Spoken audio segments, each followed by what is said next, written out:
Hi friends आज हम eighth class के ज्योग्राफी का जो फर्स्ट चैप्टर है रिसोर्सेज उस पर चर्चा करेंगे। आज हम उस पर डिस्कशन करेंगे कि रिसोर्सेज क्या होते हैं, वो क्यों हमारे लिए इम्पोर्टेंट हैं, उनको बचाना क्यों ज़रूरी है और उन्हें हम किस तरह से बचा सकते हैं।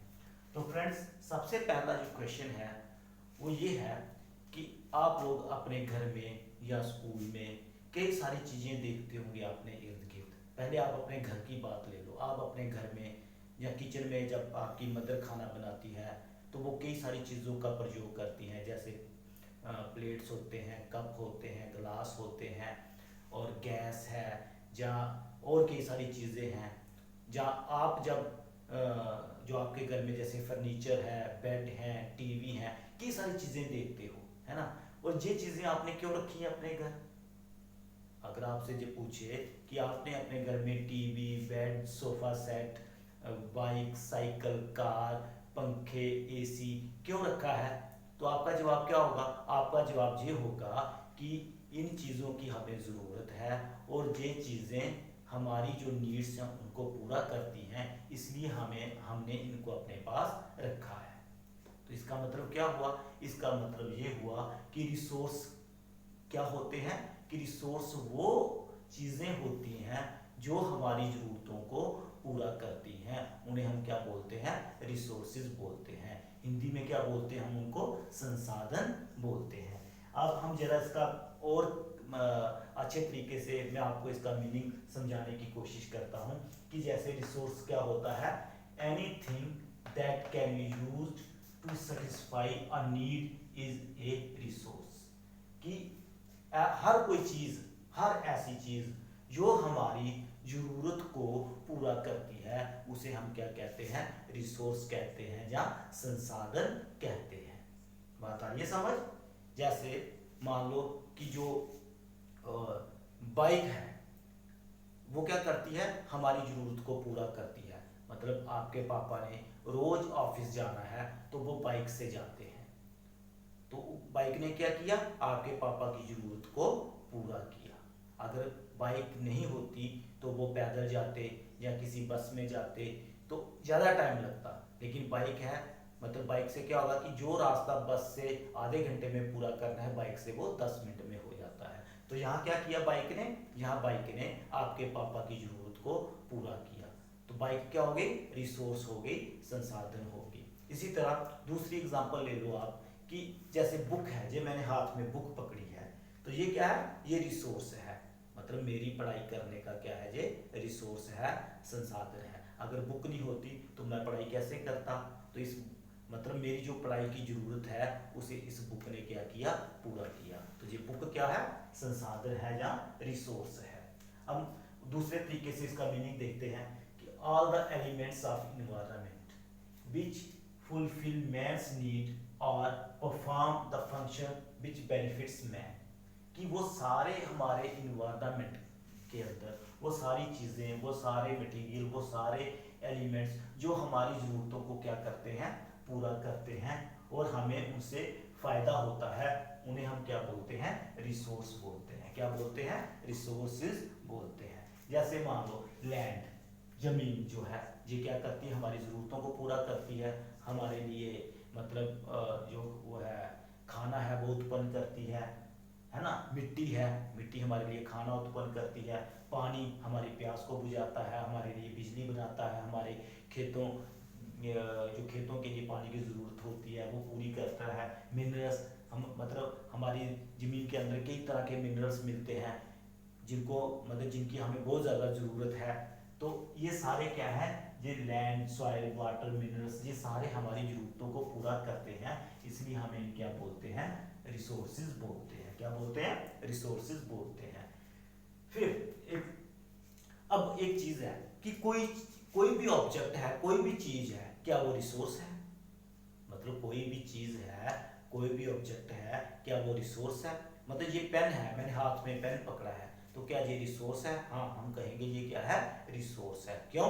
क्योंकि ये मेरी जरूरत, जो लिखने की जरूरत है उसको क्या कर रहा है? पूरा कर रहा है। तो ये क्या है? रिसोर्स है। है ना। मोबाइल फ़ोन है, क्या ये रिसोर्स है? हाँ, ये रिसोर्स है, क्योंकि ये हमारी जो ज़रूरत है उसको पूरा कर रहा है। हम किसी से बात कर रहे हैं, कोई हमसे बात कर रहा है, तो वो क्या है? हमारी ज़रूरत है। तो मोबाइल फ़ोन क्या है? रिसोर्स है। लेकिन कोई ऐसे ही चीज़ पड़ी है ना, तो क्या वो रिसोर्स है?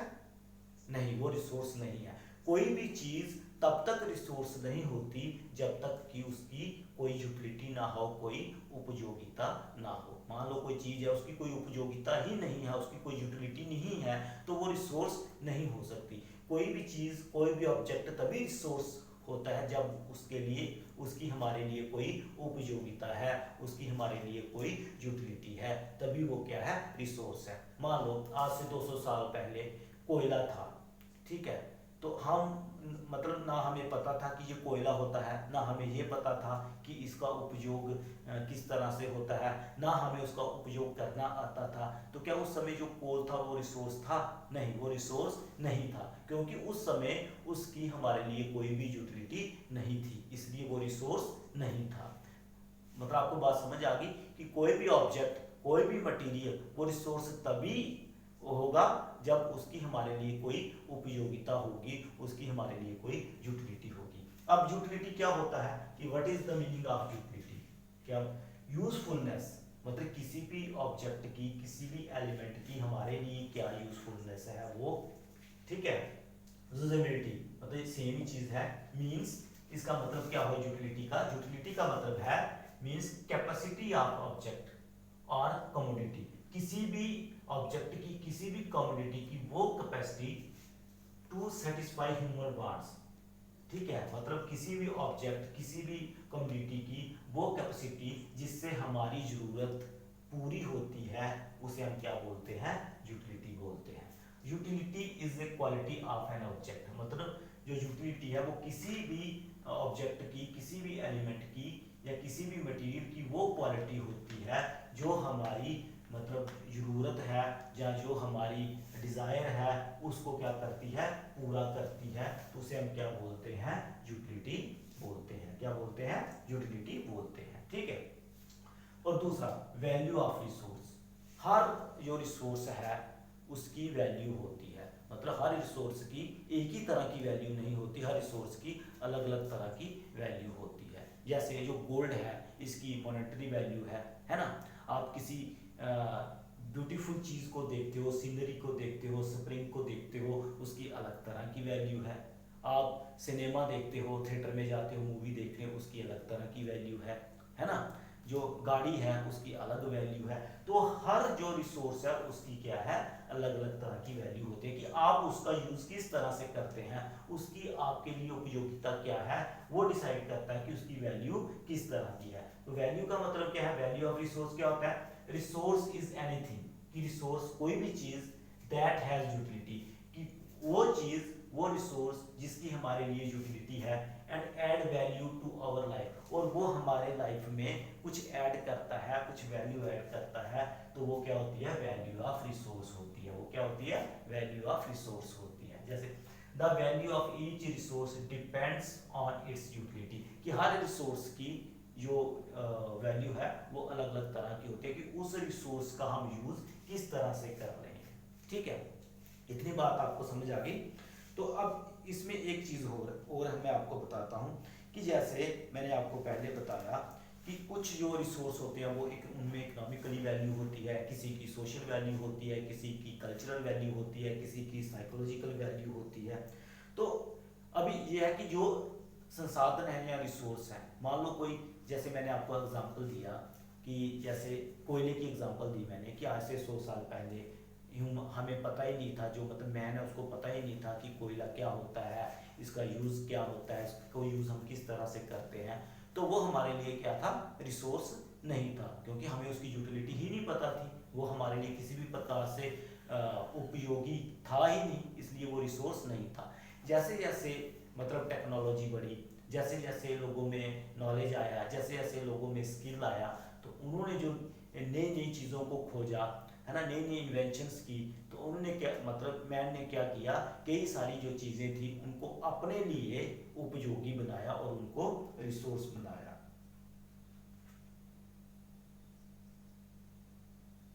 मान लो जैसे आपकी दादी है या घर में दादाजी हैं, उनको घर में जो हमारे मसाले होते हैं, कितना कुछ होता है जिनसे मतलब वो घर जो छोटी मोटी बीमारियां होती हैं जैसे बुखार है, जुकाम है, खांसी है, उसका इलाज कर लेते हैं, घर में ही कर लेते हैं, ठीक है। तो देखा जाए तो इसकी कोई इकोनॉमिकल वैल्यू नहीं है, ठीक है ना। लेकिन अगर इन्हीं चीज़ों का पेटेंट करवा लिया जाए, इन्हीं चीज़ों का पेटेंट करवा लिया जाए और इन्हीं चीज़ों को बाजार में बेचा जाए, तो क्या होगा, इसकी जो इकोनॉमिकल वैल्यू है वो बढ़ जाएगी। क्या बन जाएगी, इकोनॉमिकली वैल्यू बन जाएगी। मतलब जो टेक्नोलॉजी है, जो हमारा नॉलेज है, वो क्या करता है, किसी भी जो आज से 50 साल पहले चीज़ रिसोर्स नहीं थी, उसको रिसोर्स में बदल सकती है। अब प्रश्न ये है कि पेटेंट क्या होता है। आपने कई बार आपने न्यूज़पेपर में पढ़ा होगा, टीवी में सुना होगा पेटेंट। तो पेटेंट क्या होता है, पेटेंट क्या होता है कि a patent is the granting of a property right by a sovereign authority to an inventor, कि जब कोई आदमी किसी नई चीज़ की खोज करता है तो वो क्या करता है, मतलब कोई स्पेशलाइज जो डिपार्टमेंट होता है उसमें एप्लीकेशन देता है कि इस चीज़ को मेरे नाम कर दो। मतलब अगर ये चीज़ मैं बनाऊंगा, इसे मेरे नाम कर दो, और दूसरा कोई भी आदमी इस चीज़ को अपना बना के नहीं बता सकता या नहीं बेच सकता, उसे हम क्या बोलते हैं, पेटेंट बोलते हैं। मान लो आपने कोई बुक लिखी है, ठीक है, तो वो बुक क्या हो गई, आपके नाम पेटेंट हो गया। कोई भी आदमी उस बुक को, मतलब उस बुक का मटेरियल चोरी करके अपने नाम से नहीं छाप सकता, क्योंकि पेटेंट किसके नाम है, आपके नाम है। अब आपको समझ आया कि पेटेंट का मतलब क्या होता है, कि जो भी चीज आपने खोजी है या बनाई है, उसका जो राइट है वो लीगली आपको मिल गया, उसे हम क्या बोलते हैं, पेटेंट बोलते हैं। अब अगला क्वेश्चन ये है कि रिसोर्सेज जो है वो कितने प्रकार के होते हैं, what are the types of resources. मतलब कई सारे जो विद्वान हैं उन्होंने रिसोर्सेज को कई प्रकार में बांटा है, लेकिन जो ब्रॉडली जो रिसोर्सेज है वो दो तरह के होते हैं। कितने तरह के होते हैं, दो तरह के होते हैं। एक होते हैं नेचुरल रिसोर्सेज और दूसरे होते हैं ह्यूमन मेड रिसोर्सेज। कौन कौन से, एक नेचुरल रिसोर्सेज, एक ह्यूमन मेड रिसोर्सेज। नेचुरल मतलब प्राकृतिक संसाधन, और ह्यूमन मेड रिसोर्सेज मतलब जो मनुष्य द्वारा जिन चीजों को बनाया गया है। तो जो नेचुरल रिसोर्सेज है वो क्या होते हैं, तो सीधी सी बात है, natural resources are those resources which drawn from nature and used without much modification, या readily available in the natural environment, कि वो संसाधन, वो रिसोर्सेज जो हमें सीधे कहाँ से मिलते हैं, हमारे नेचर से मिलते हैं, हमें प्रकृति से मिलते हैं, और उनका उपयोग हम मतलब बहुत थोड़ी मॉडिफिकेशन करके या चेंज करके करते हैं। जहाँ वो मतलब कुछ ऐसे होते हैं जिनका हम जैसे हमें मिलते हैं वैसे ही हम उनका क्या करते हैं, उपयोग करते हैं। जैसे सॉइल है, वाटर है, फॉरेस्ट है, वाइल्ड लाइफ है, मिनरल्स हैं, ये सारे क्या है, नेचुरल रिसोर्सेज हैं। क्यों, क्योंकि वो हमने नहीं बनाया, इनको नेचर ने बनाया, ये हमें अपने नेचर से मिले हैं, इसलिए हम इन्हें क्या बोलते हैं, नेचुरल रिसोर्सेज मिलते हैं। जैसे सॉइल है, इसमें हम कोई चेंज नहीं करते, जैसे है वैसे ही हम यूज करते हैं। हाँ, कुछ मतलब जैसे हम वो फर्टिलाइजर्स ऐड कर लेते हैं या कुछ और मेडिसिन वगैरह ऐड करते हैं। जैसे वाटर है, वाटर में हम कोई चेंज नहीं करते, है ना। फॉरेस्ट है, वाइल्ड लाइफ, अब जो वाइल्ड लाइफ है ये भी एक संसाधन है हमारे लिए। और मिनरल्स हैं, मिनरल्स को थोड़ा बहुत हम चेंज करते हैं। तो ये क्या है कि जो संसाधन हमें प्रकृति से सीधे मिलते हैं और जिनका उपयोग हम या सीधा करते हैं या थोड़ा सा चेंज या मॉडिफिकेशन करके करते हैं, उन्हें हम क्या बोलते हैं, नेचुरल रिसोर्सेज बोलते हैं। जैसे मैंने आपको उदाहरण दिए, water, soil, forest, wild life, minerals, है ना। फिर जो नेचुरल रिसोर्सेज है ये दो तरह के होते हैं। इनकी आगे जो सब कैटेगरीज है, जो क्लासिफिकेशन है नेचुरल रिसोर्सेज की, वो क्या है, दो तरह की है। एक है रिन्यूएबल रिसोर्सेज, एक नॉन रिन्यूएबल रिसोर्सेज। अब रिन्यूएबल रिसोर्सेज क्या होते हैं, all those resources which have the capacity for reproduction and growth and which can be renewed, कि वो सारे रिसोर्सेज जिनके अंदर वो कैपेसिटी है कि वो रिप्रोड्यूस हो सकते हैं, उनमें ग्रोथ होती है, और उनको हम क्या कर सकते, वो क्या होते हैं, रिन्यू होते हैं, अपने आप ही रिन्यू होते हैं, उन्हें हम क्या बोलते हैं, रिन्यूएबल रिसोर्सेज। जैसे सोलर, विंड, है ना।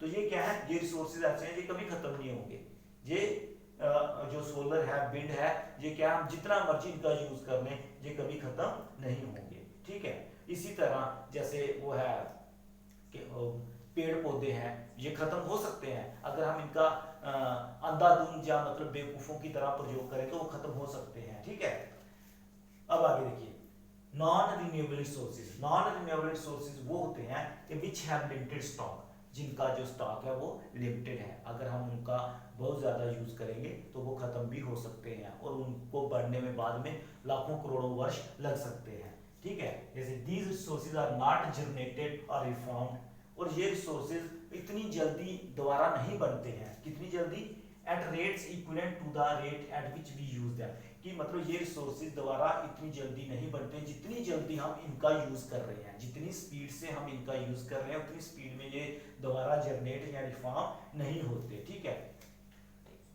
फॉर एग्जाम्पल जैसे कोल है, पेट्रोलियम है, नेचुरल गैस है ना, या आयरन ओर है, ये सारी चीजें मतलब ये क्या है, हम इनका जितना यूज करेंगे मतलब अंधाधुंध यूज करेंगे तो एक दिन आएगा ये सारी क्या हो जाएंगी, खत्म हो जाएंगी, और दोबारा इनको बढ़ने में पता नहीं कितना समय लगेगा, वो हमें नहीं पता है। ठीक है, तो इसलिए हमें जो ये रिसोर्सेज हैं मतलब जिस तरह से आज हम इनका यूज कर रहे हैं, कहीं ऐसा ना हो कि हमें ये म्यूजियम में रखने पड़े, जो आने वाली जनरेशन से हमको दिखाना पड़े कि ये देखो ये कोल होता था, ये पेट्रोल होता था, है ना, ये नेचुरल गैस होती थी, उनको ये सैंपल दिखाने पड़े।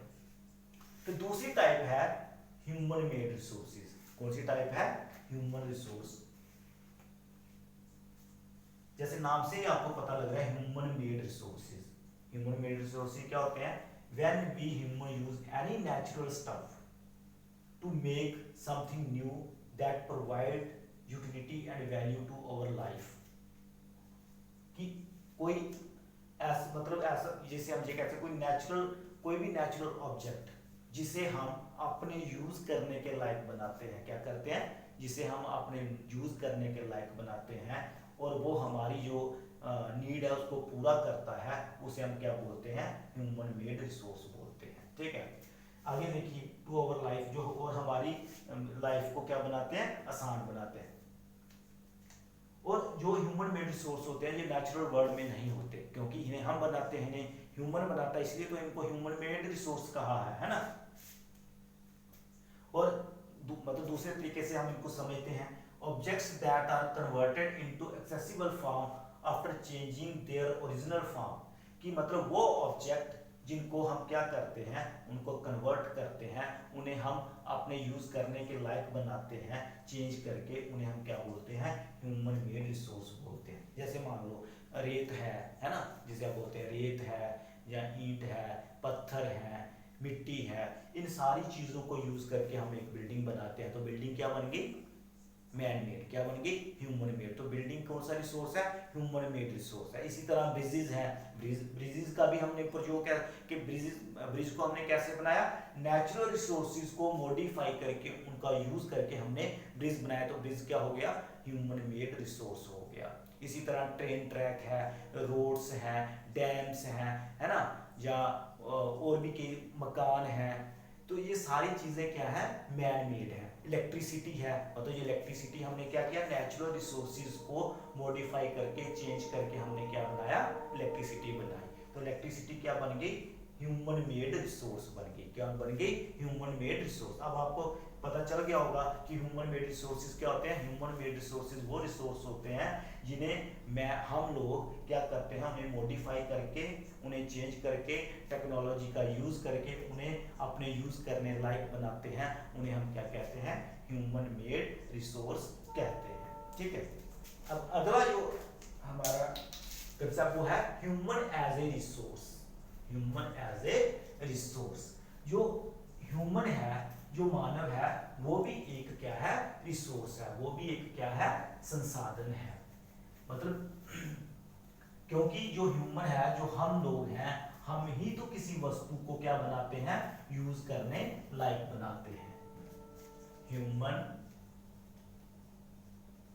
As a resource.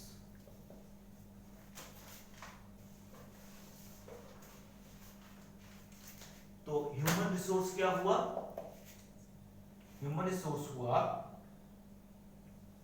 are the people who add utility to the resources by adding value to it। ठीक है, अब मतलब कोई भी, मैंने क्या लिखा, ह्यूमन रिसोर्स क्या करता है, are the people who add utility to the resource by adding value to it. मतलब कोई भी, जैसे हमने ह्यूमन मेड रिसोर्स की बात की, तो ह्यूमन मेड रिसोर्स क्या कि कोई नेचुरल रिसोर्सेज है जहाँ कोई यूजलेस ऑब्जेक्ट है, हमने क्या किया, मानव ने क्या किया, उसको यूज करने लायक बनाया, तो उसे यूज करने लायक संसाधन बनाया, वो हमारे लिए क्या हुआ, उपयोगी सिद्ध हुआ, उसने हमारी जरूरतों को पूरा किया। ठीक है, ये किसने किया, मानव ने। किसने किया, ह्यूमन ने किया, मैन ने किया। तो ह्यूमन क्या हो गया, ह्यूमन भी एक रिसोर्स हो गया। मान लो मैं हूं, मैं टीचर हूं, तो मैं क्या हूं, मैं रिसोर्स हूं स्टूडेंट्स के लिए, क्योंकि मैं स्टूडेंट्स को पढ़ा रहा हूं, इसलिए मैं क्या हूं, रिसोर्स हूं। इसी तरह अगर कोई बैंकर है, तो बैंकर क्या है, रिसोर्स है, क्योंकि वो हमारी जो फाइनेंशियल नीड्स हैं उनको पूरा कर रहा है, वो क्या है, रिसोर्स है। इसी तरह आप पुलिस, जो पुलिसमैन है वो भी क्या है, रिसोर्स है। ठीक है, क्योंकि वो हमें सर्विस प्रोवाइड करवा रहा है। डॉक्टर क्या है, रिसोर्स है, क्योंकि वो हमें क्या दे रहा है, सर्विस दे रहा है, तो वो भी क्या है, रिसोर्स है। तो जो ह्यूमन है, अगर देखा जाए तो जो ह्यूमन है वो सबसे बड़ा रिसोर्स है। क्यों, क्योंकि वही अन्य जो ऑब्जेक्ट हैं उनको उपयोग करने लायक बनाता है। ठीक है, और जो जितने भी हमें नेचर से गिफ्ट मिले हैं, उन गिफ्ट्स को अगर यूज करने लायक कौन बनाता है, हम लोग बनाते हैं, मानव बनाता है। तो इसलिए किसी भी देश का जो सबसे बड़ा रिसोर्स या संसाधन होता है, संपत्ति होता है, वो क्या है, उस देश के नागरिक होते हैं। क्या होते हैं, उस देश के नागरिक होते हैं। अब प्रश्न ये है कि कौन से नागरिक, कैसे नागरिक, है ना। अब एक बंदा है, अनपढ़ है, क्रिमिनल है, उसे कुछ नहीं आता, वो नुकसान करता है, तो क्या वो रिसोर्स है? नहीं, वो रिसोर्स नहीं है। ठीक है, वो तो क्या हो गया, वो तो बर्डन हो गया देश पर, समाज पर। तो कौन से जो लोग हैं, कौन से जो सिटीजन है, वो देश के लिए रिसोर्स हैं? जैसे वेल क्वालिफाइड, स्किल्ड, नॉलेज, मतलब नॉलेज है, जिनके पास नॉलेज है, जो अच्छे पढ़े लिखे हैं, जो स्किल्ड हैं, जिनको टेक्नोलॉजी का ज्ञान है ना, वो सारे क्या है, देश के लिए रिसोर्स हैं। मतलब आप देखो कि जिस देश का लिटरेसी रेट अच्छा है, जिस देश के लोग बहुत अच्छे पढ़े लिखे हैं, स्किल्ड हैं, उन्हें मतलब टेक्नोलॉजी का बहुत अच्छा ज्ञान है, उनके पास बहुत सारा नॉलेज है, वो देश अमीर है।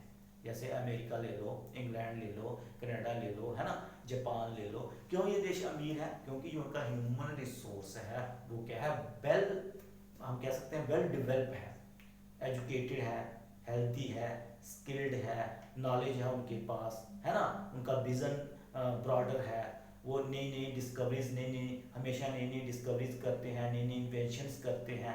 ठीक है ना, तो इसलिए वो क्या है, वो भी रिसोर्स है। मतलब जो जैसे कोयला, पेट्रोल, गैस, ये सारी चीजें चाहे जिस देश में जितनी मर्जी हो, इन चीजों से वो अमीर नहीं हो सकता जब तक उस देश का जो नागरिक है वो क्या होगा, वो पढ़ा लिखा ना होगा, वो अच्छा सिटीजन नहीं होगा, उसके पास नॉलेज नहीं होगा, वो स्किल्ड नहीं होगा, तो ये सारी चीजें क्या है, जीरो है, वो उनका यूज ही नहीं कर सकते, है ना। कुछ देश ऐसे हैं जहाँ संसाधनों की कमी है, लेकिन वहाँ के लोग वेल स्किल्ड हैं, वहाँ के लोग अच्छे क्वालिफाइड हैं, उनकी हेल्थ अच्छी है, तो वो क्या है, अमीर देश है, क्योंकि उन्होंने हर चीज़ को क्या किया, मतलब अपॉर्चुनिटी में बदल लिया।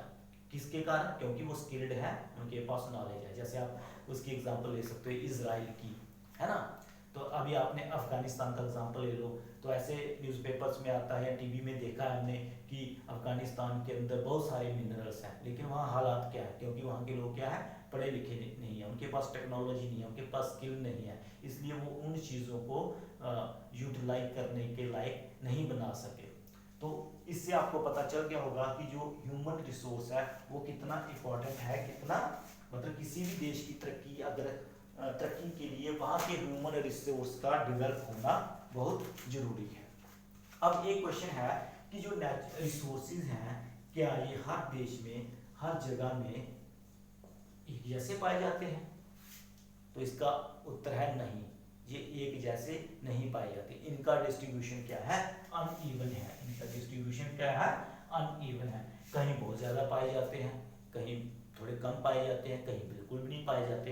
अब आप पानी का ही उदाहरण ले लो, किन देशों में पानी बहुत ज्यादा पाया जाता है, किन देशों में बहुत कम पाया जाता है, कहीं ऐसे हैं जहाँ पानी की बहुत ज्यादा किल्लत होती है। आप देशों की बात क्यों कर रहे हो? आप भारत के अंदर ही मतलब अपने एक जहाँ जिस डिस्ट्रिक्ट में आप रहते हो वहाँ की बात कर लो। अगर वहाँ के आप 5, 6 या 10 गांव देखोगे तो वहाँ भी पानी की मात्रा अलग अलग तरह से पाई जाएगी। तो इसका कारण क्या है? इसके कई फैक्टर्स होते हैं कि जो नेचुरल रिसोर्सेज हैं या रिसोर्सेज हैं ये अनइवनली डिस्ट्रीब्यूटेड क्यों होते हैं? तो जो मेन इसके 3 फैक्टर हैं। कितने फैक्टर हैं? मेन इसके 3 फैक्टर हैं। सबसे पहला फैक्टर है इसका अल्टीट्यूड, मतलब हाइट। पहला फैक्टर क्या है इसका? हाइट, कि उस जो जगह है उसकी हाइट समुद्र तल से कितनी है, उसकी हाइट समुद्र तल से कितनी है। ठीक है, पहला फैक्टर ये है। वहां का क्लाइमेट कैसा है, वहां का क्लाइमेट कैसा है। फिर तीसरा है वहां जो टुहरेन